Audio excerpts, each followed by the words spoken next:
bikuvane kuri akhira, kuko nugera mu kaburi uzasanga wallahi wararuhiye ubusa, yaragushutse.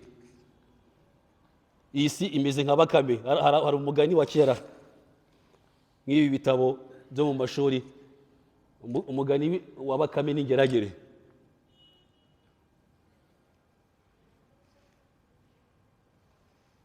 Bakame ni iki?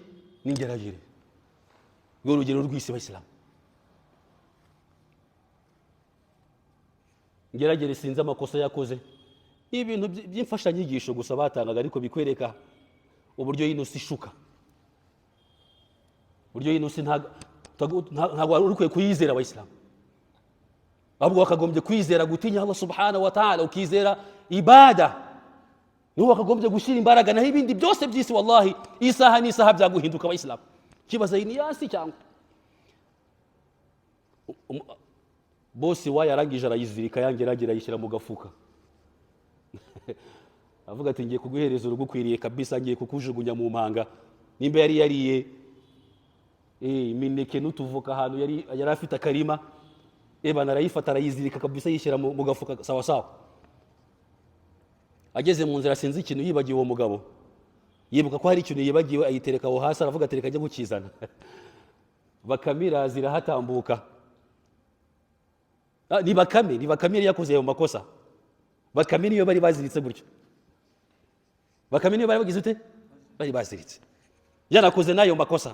Ingeragere irangije ihita aho ngaho, nari mbicuritse.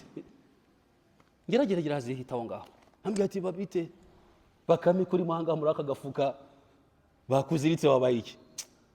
Ati wapisha rukumvisi kuri dushuka ati wapi kabisa, bana ngo barashagira ngo ngiye kuba umutwari bari rashyamba kabisa, banziritse nari ndi kubyanga abana babimpatirije kabisa, ariko nanze kabisa, kugeza ubwo bari kubimpatiriza bananziritse kabisa.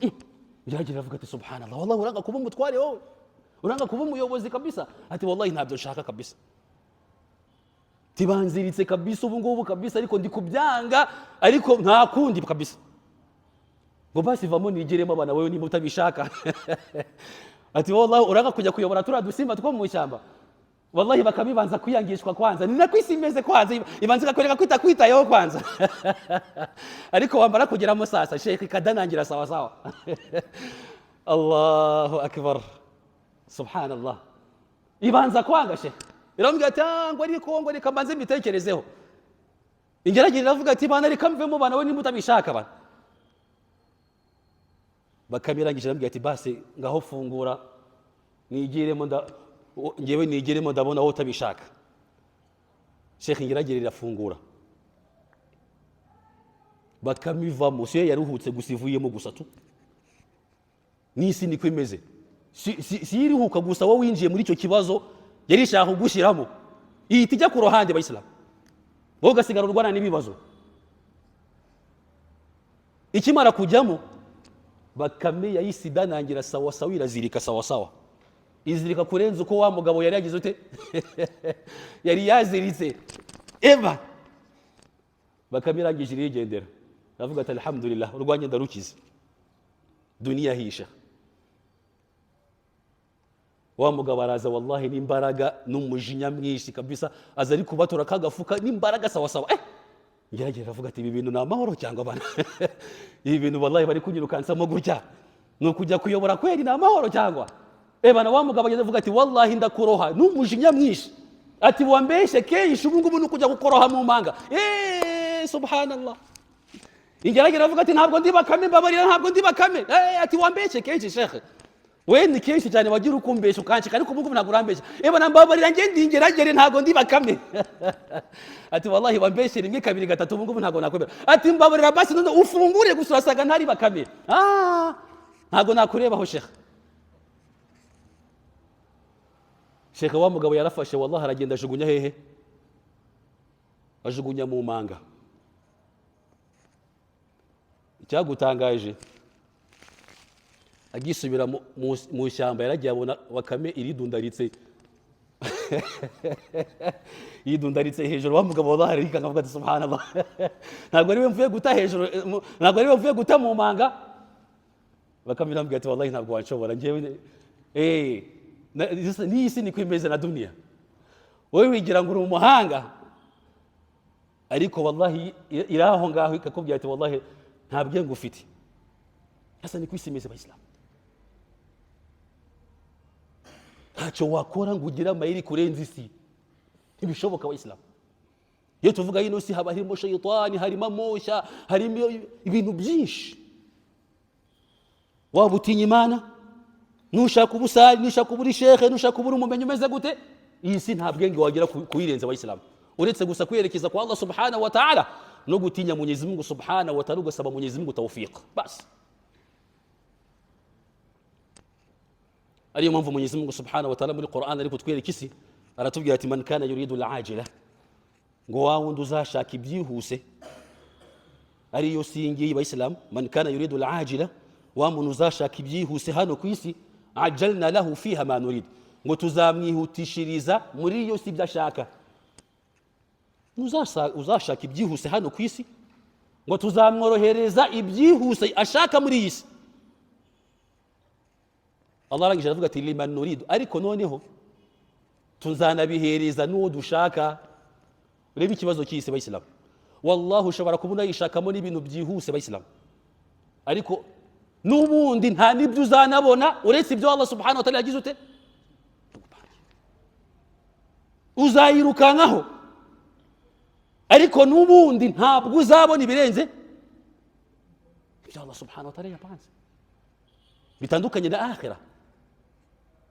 Akhira yo nuyikorera sawa sawa, ugashyira ibitekerezo kuri akhira, Allah azayiguha ayikuzurize, anarenze anakurengereze, kubera ko washatse akhira. Allah azayiguha narangiza anakurengereze. Ariko iyi si niyo wayigiramo juhudi imeze gute Abayisilamu, wallahi nushaka ukore guhera mu gitondo paka nijoro, nushake wige ugenda ubone za doktora zitigeze zibonwa n'abandi bose bo ku isi, wallahi ntacyo uzabona mu isi uretse cya kindi Allah yagize ute, yagupangiye.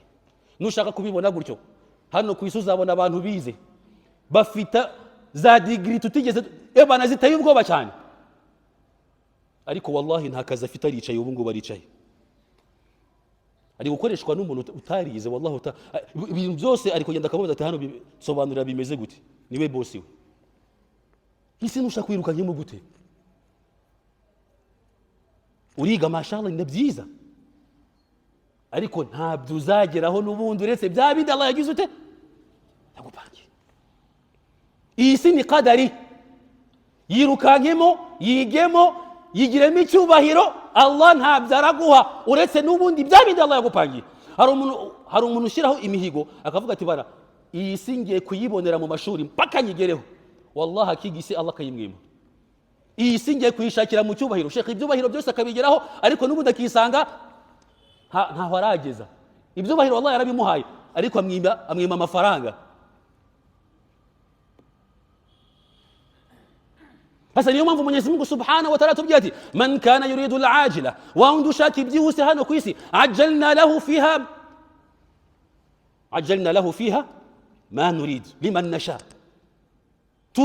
tuzihutiriza iyo si tunayihereza uwo dushaka.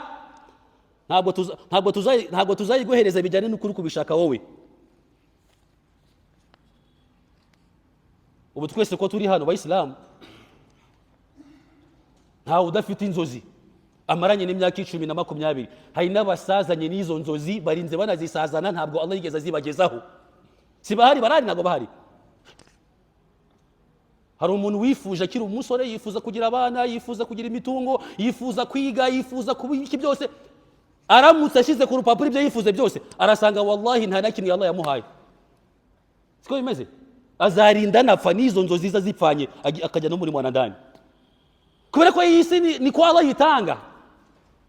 Wayigiramo juhudi utayigiramo juhudi, ibyo wayikoramo byose Allah subhanahu wa ta'ala azaguhereza n'ubundi ibyo yagupangiye Allah subhanahu wa ta'ala jalla fi'ala.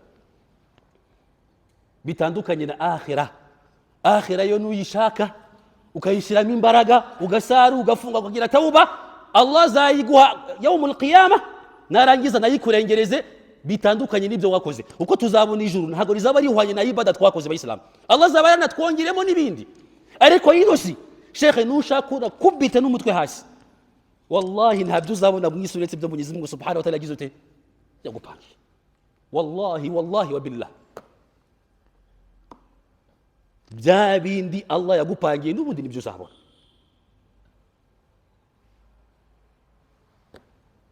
Ushobora kubibona, ushobora kutabibona, ushobora kugera kuri kimwe cya kabiri, ushobora no gupfuta nabi ukibitekereza gusa, Allah akahita anagutwara. Iyi si niko imeze Abayisilamu, niyo itandukanye na akhira.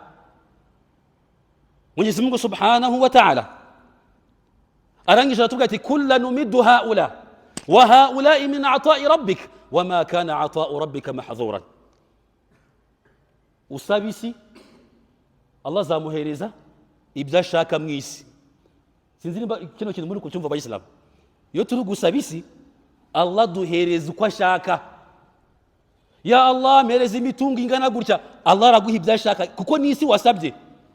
Ya Allah ndagusaba kuba abana bameze gutya kuko ari isi wasabye, Allah araguhereza abana ashaka. Ya Allah ndagusaba kuba mu isi, Allah liman nurid liman nasha, kuwo dushaka n'ibyo dushaka. Ariko nusaba akhira, ya Allah ndagusaba kuba mafirdaus, ya Allah, ya Allah ndagusaba kuba zanshoboza nkazabana Rasul sallallahu alayhi wasallam, Allah zabiguha nabikurengereze kubera ko wabiharaniye. Waman kana yuridu al-akhirah, wa hundu zabushaka akhirah, wa sa'a laha sa'yaha, warangiza ukanayikorera ukagira juhudi, wa huwa mu'min, fa ulaika kana sa'yuhum mashkuran. Abo ngabo Allah zashimira ukwitanga kwabo, Allah zabashimira nabongerere kubera ko bagize juhudi muri akhirah. Ariko nusabisi ukanayiharanira, Allah azakuhira ibyo ashaka kuko nisi. Allah afite impamvu itumye ataguhereza umutungo wamusabye. Allah afite impamvu ataguhaye uwo mugore urimo gushaka. Allah afite impamvu ataguhereje icyo cyubahiro urimo gushaka kubera ko nisi. Ariko kubera ko akhira nta bibazo ifite, ibyo uzasaba byose Allah azaguhereza. Kugeza ubwo Rasul atubwire ngo nimujya munasaba nijuru nimukajye mwipfobya ngo musabire ijuru ryo hasi, mujye musaba firdaus al-a'la, kubera ko ni akhira nta ngaruka ifite. Allah ntabwo agufitiye ubwoba ko numusaba ijuru ko hari ingorane uzagera, ariko Allah afite hari ingorane ko naramuka guhaye isi nkuko uyishaka ishobora kuzaguteza iki. Niyo mpamvu niyo unayisabye aguhereza uko ashaka. Siko bimeze Abayisilamu. Wallah, noneho murebe n'ikinatangaje ku isi kiratandukanye na akhira. Allah kinatuma n'isi nasuzugurika Abayisilamu. Allah kubera ko ino si nta gaciro ifite, anayihereza n'abatanayisabye. Nutanayiharaniye, wallahi nta juhudi wakoze mu isi, nta n'imbaraga wanatakaje, wallahi ukajya kubona ukabona isi Allah subhanahu wa ta'ala arayikuzaniye, wallahi iguteretse hano imbere byose, ugakira utakoze, utanavunitse, ukagira ibintu byose utarigeze unahangayika, kubera ko iyi si ni isi nyine. Ariko akhira subutu, akhira subutu. Ntabwo Allah yayiguterekira imbere utarageze ugira ute. Sinzi mba muri kureba itandukanye ndizo ry'isi na akhira, bese muri kubira bariko isi Allah yayiguhereza utanayisabye no mu maduwa yawe. Ya Allah ndagusaba ko wazamiriza isi, ya Allah, ya Allah ndagusaba ko wazamiriza umugore mwiza, ya Allah, ya Allah ndagusaba ko wazamiriza umutu utarigeze unabisaba no mu nzozi. Wajya kubona ukabona Allah guhaye abagore beza, abo ukajya kubona ukabona Allah guhaye icyubahiro, ukajya kubona ukabona Allah guhaye imitungo utarigeze ubisaba, kubera ko ni ibintu biri aho ngaho tu. Ariko wallahi akhira ntabwo ushobora kuyibona utagize ute, utayikoreye. Lazima ugomba kuba warasenze, lazima ugomba kuba ufite imani, lazima ugomba kuba waririnze ibikorwa bibi, lazima ugomba kuba warakoze ibada zishimisha Allah subhanahu wa ta'ala, kubera ko ino si ifite agaciro Abayisilamu. Iyo ntabwo wayibonera ubuntu Abayisilamu. Ariko ino si tuza abantu benshi bayiboneye iki, bayiboneye ku buntu. Bayibonye kuki? Bayibonye ku buntu. Isi yamuraza imitungo, ariko hari umuntu waraga umwana we akhira, dashoboka? Mwana wanjye ndapfuye nkuraze akhira. Wallahi wabikora heshe. Ari n'intumwa ubwazo ntabwo zigeze ziraga abana bazo ijuru rya Allah subhanahu wa ta'ala. Ntabwo tuzi mu ntumwa abana bazo bazajya muri jahannam. Barahari ntabwo bahari. Ntabwo tuzi mu ntumwa abagore babo bazajya muri jahannam. وضرب الله مثلا للذين كفروا امرأة نوح وامرأة لوط كانتا تحت عبدين من عبادنا صالحين فخانتاهما ولم يغنيا عنهما من الله شيئا وقيل ادخلا النار مع الداخلين. Kumunsi w'imperuka Allah azababwira ngo mwinjire mu muriro abagore bizo ntumwa za Mwenyezi Mungu subhanahu wa ta'ala. kubera ko ntago bari bafite mu burenganzira bwabo no mu bushobozi bwabo kuragabana akhira, kuragabana babo akhira. ngo mwana wanjye wallahi nkuraze ijuru rya Firdaus al-A'la. La wallah, ntago biri mu bushobozi bwawe w'Islam. ariko umwana ushobora kujya gupfa wallahi ukamubwira ati wallahi ibi bintu byose iriya mitungo yanjye yose nari mfite yose mwana wanjye wallahi ndayikuraze. umwana akabumukira atigeze agira ute abiharanira, kubera ko iri minsi w'Islam biri kumvikana w'Islam. mwari mwumva hari umwana hari umubyeyi waraza umwana ubumenyi, Kristo yaragiye kumwigisha akajya kwiga, siko bimeze. ariko ntabwo yavuga ngo mwana wanjye ngurabona igihe cyo gupfa kirageze, none ubumenyi bwanjye nari mfite bwose mbugushyize mu mutwe. wallahi ntabwo byashoboka.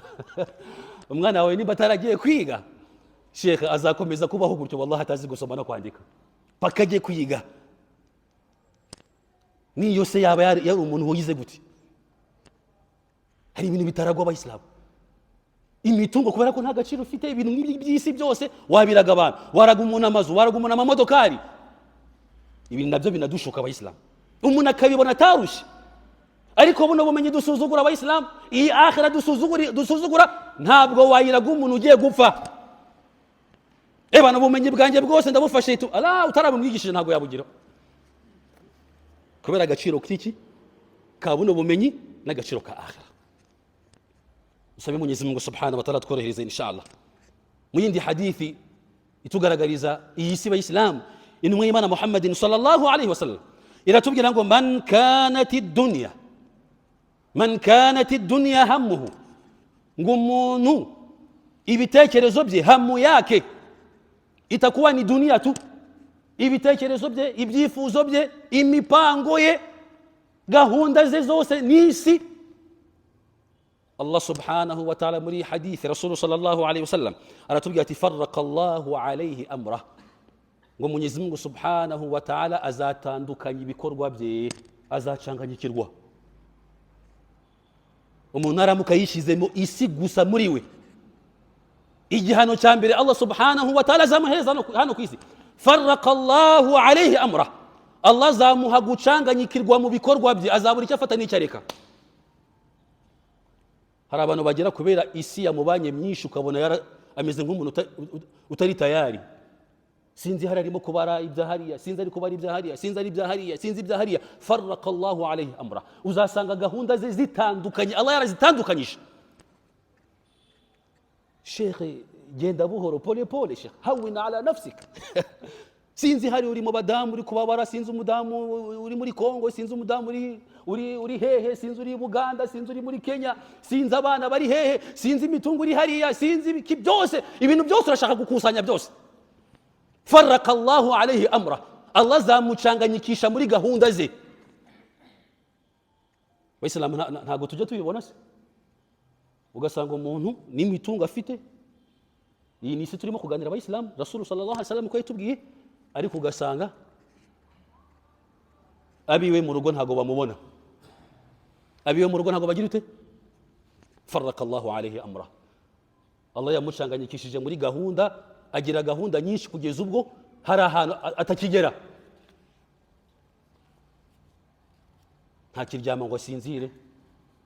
byaje muri iyi hadithi y'Imana Muhammadin sallallahu alaihi wasallam, mitungo arayifite, byubahiro arabifite, ariko farraqa Allahu alayhi amra, Mwenyezi Mungu Subhanahu wa Ta'ala akamucanganyikisha muri gahunda ze, nta tuza agifite. sinzi atangiye kuganira n'abantu telefone, sinzi yaratangiye gusari, sinzi barahamagaye, sinzi yarabonye abashyitsi, sinzi barahamagaye, sinzi yaragiye kugira gutya hari gahunda yise yinjira. farraqa Allahu alayhi amra, Allah azamucanganyikisha muri gahunda, kubera ko dunia yabaye hamu, fikra ze zose zabaye isi. Mwenyezi Mungu arangije isi igira ute, tangira kumucanganya.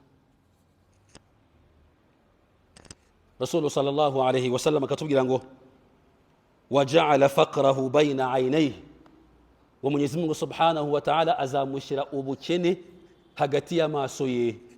Allahu akbar. Allah Subhanahu wa Ta'ala waja'ala faqrahu bayna aynayhi, Allah Subhanahu wa Ta'ala azamushira ubukene hagati y'amaso ye. wallahi umuntu n'umukire ariko ukamubona muno butindi, aracyari umutindi paka wayivana cyane nk'umutindi. wallahi hari igihe dusoma hadithi wallahu rimwe na rimwe wallahu ukumva urasetse cyangwa se ugatuza ukavuga ati sadaqa rasulullah sallallahu alaihi wasallam, ibintu rasulu yavuze ni ukuri. Subhanallah, ukabona umuntu umukire ariko wallahi haliye ni umukene, haliye ni umukene. Waja'ala faqrahu bayna aynayhi, Mwenyezi Mungu ashira ubukene n'ubutindi mu maso ye, abone ko ataratosheka, abone ko ari ahantu ataragera. Usange n'ugifite ipupa, ugikunze n'umutungo, ugikunze n'amafaranga kurenza n'abakene bakiri hasi b'Islam. Wallahi wallahi Rasul sallallahu alayhi wasallam bigeze kutubwira umuntu warimo gucuruza mu iduka, umuntu w'umukene, sinzi nimba yari yaburaye, wallahi yifitiye ikibazo. Aravuga ati bana, ugira ngo nishwe n'inzara ndajya kubesha abana hari amuduka kabisa. Wallahi arakugendera ni inkuru murigeze komereza. Arangije urabona abantu bafite amaduka hari igihe hagati haba hari ikintu cy'ikimeza gutya, hari ikimeza kiraho ngaho nk'imbere, umuntu akaza we ari nkari ya n'ikintu cy'ikimeza kiraho ngaho. Umukene araza yarashonje, aravuga ati ntabwo napfa n'inzara. Aragenda aramubwira ati banampereza ikiro cy'umuceri aho ngaho. Sheikh mujama atereka aho ngaho umuceri, ampereza ikiro cy'isukari, tereka ikiro cy'isukari aho ngaho. Ampereza nakoga n'ibyo biro bya kawunga, wallahi atereka aho ngaho. Ibintu byose ribukenere kurya byose bitereka aho ngaho, bishyira mu gafuka sawa sawa. Bana bamugabo arareba nta mafaranga yari afite, aramucunga ku maso sawa sawa, arangije arabibatura sawa sawa, agenda ari kwirukanga. Avuga ati ntabwo napfa n'inzara. Wa mugabo ntabwo yavuze ati ntabwo bishoboka, yahise asimbuka kakabata, arasimbuka kugira ngo amwirukanyeho. Wa mukene Mwenyezi Mungu subhanahu wa ta'ala n'ubukene bwe n'ukubera ko yarimo kurokora amagara ye. Ni Kigali ngo byabaye, Mwenyezi Mungu subhanahu wa ta'ala munyuza mu mamodoka arambuka sawa sawa arigendera. Ariko wa mukire w'iduka sinzi mu kumukurikira sasa ari kumukurikira. Wallahi ntabwo yarenze umuhanda, imodoka yari isimukubita pa, wallahi umuntu ayitapfa. Ja'ala faqrahu bayna aynayhi, ibaze yarasize amamiliyoni yirukatse ku muntu umutwaye ibihumbi bingahe. Unarebye wenda n'ibintu yaratwaye ntabwo byari birenze n'ibihumbi 3, ariko ntabwo yihanganye. Nta nubwo yanatekereje ngo hari umuntu usize mu duka nshobora kuvamo hakazamo abandi bakaza bakiba, kubera ubukene n'ubutindi muri mu maso. Yaza kuba ari umuntu utuje mu mutwe, yemera igeno rya Allah subhanahu wa ta'ala, yari kureba ubutunzi afitemo ndani, akareba n'ibyo umuntu atwaye, wenda akababara ariko akavuga ati ntabwo nasiga iduka ryanjye. Ariko kubera umujinya n'ubugome n'ubukene afite n'ubutindi, yarirukanse ngo agiye kumukurikira. Umukene wanyura mu modoka ari Allah aramukoroka pya, ariko umukire we ntabwo yarenze umuhanda, imodoka ari itimuturira yitafa abayisilamu. Nibyo bisobanuro by'iyi hadithi y'ibitekerezo bya warisi, fikra za warisi n'urukundo rw'isi. Ja'ala faqrahu bayna aynayhi, Mwenyezi Mungu subhanahu wa ta'ala ashira ubutindi n'ubukene hagati y'amaso yawe. Igihe cyose ukabona ko bado ugasanga umuntu agiye kubabara n'umutima ukazamuka, hari abantu n'isukari zamuka kubera ko yageze mu rugo agasanga umwana we yamenye nka teremusi bayisilamu, cyangwa se umwana we yamutwaye 5. Sheikh akazamura kabisa karakara kugeza ubwo yituye hasi kubera n'ikibazo afite, bakamutwara kwa muganga, isukari yazamutse kubera 5. Ari umuntu ufite amamiliyoni n'amamiliyoni. Ja'ala faqrahu bayna aynayhi, Allah subhanahu wa ta'ala gashyira ubukene hagati y'amaso ye. Rasul sallallahu alaihi wasallam angasha ati walam ya'tihi min ad-dunya illa ma kutiba lah, ati nibyo byose niyo pupa y'abafite y'isi b'Islam nuko gukunda isi, wallahi ntabyo uzabona mwisi uretse ubundi byo Allah subhanahu wa ta'ala yagize ute yakwandikiye. Ntago tubujije abantu gukora abayisilamu, ntago tubujije n'abantu gushakisha isi, ariko iyo bigeze mu rwego rwo ko iyo si igiye kukubuza akhira, igiye gutuma uba mubi, igiye gutuma wandavura, ujya gushiduka wageze muri urwego Rasul sallallahu alaihi wasallam atubwira muri hadith. Nubundi ntacyo uzabona uretse cya kindi Allah subhanahu wa ta'ala yakwandikiye. Mu gusoza abayisilamu, Rasul akatubwira ati waman kanat al-akhiratu niyatahu, ngo ariko wa wundi akhira izaba iri mu mutwe we, niyo waba urimo gushakisha isi, ariko abantu bakabona gushakisha isi, niyo wajya mu byubahiro, niyo wazamuka inzego, ariko fikra zawe mu mutwe ni akhira. Buratandukanya abantu binjira mu isi bakayijandikamo, ariko fikra zaba ari isi gusa tu. Nundi ushobora kujya mu isi akanayiharanira akagira ibyo byubahiro ariko fikra ze ari akhira. Ibi byubahiro byanjye, iyi mitungo yanjye bimfashe kuzabona akhira kwa Mwenyezi Mungu Subhanahu wa Ta'ala. Ariko harundi imitungo ye, ibyubahiro bye biri kumufasha kuzabona iki? Kuzabona jahannam. Wal iyadhu billah. Mwenyezi Mungu Subhanahu wa Ta'ala biturinde. Sasa Rasul mu gusoza yino hadith arakuba ati waman kanat al akhiratu niyatahu, wa wundi akhira azaba ari ibitekerezo bye, azaba ari niyaye, jamaa Allahu lahu amra, ngo Mwenyezi Mungu Subhanahu wa Ta'ala azahuza ibikorwa bye, bazamuha gutuza. Sheikh uzamubona niyo yaba ari n'umukene, wallahi ubona aratuje kurenza nabo bakire, ubona bakize no kumurenza. Allah Subhanahu wa Ta'ala jamaa Allahu lahu amra, Allah ibikorwa bye azabihuza, azahuza umutima we, azamuhuza ibitekerezo, Allah azamuha gutuza, Allah azamuha mashallah. Uje kubona ubone na hala ari bari kubona aratuje.